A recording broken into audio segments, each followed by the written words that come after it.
அவரு விஜய ஒரு பகடைக்காயா பயன்படுத்திக்கிட்டு, நான் பழி சொல்றதுக்கு சொல்லல, தொடர்ந்து 2 மணி நேரம் பேட்டி கொடுத்தேன், அலையா வர்றீங்க. நான் எதுக்கு சொல்றேன்னா, உதாரணத்துக்கு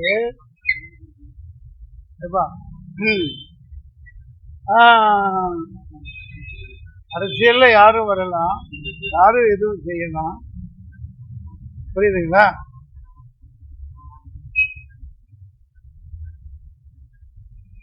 தமிழ்நாட்டை ஆட்டையை போட்டு தமிழ்நாட்டின் ஒட்டுமொத்த உரிமைகளை எல்லாம் தூக்கி சாப்பிட்டு ஆண்டாண்டு காலமா பாதுகாத்த எல்லா உரிமைகளும் பாரம்பரியங்களும் நம்ம அடையாளங்களும் அளிக்கப்படும்.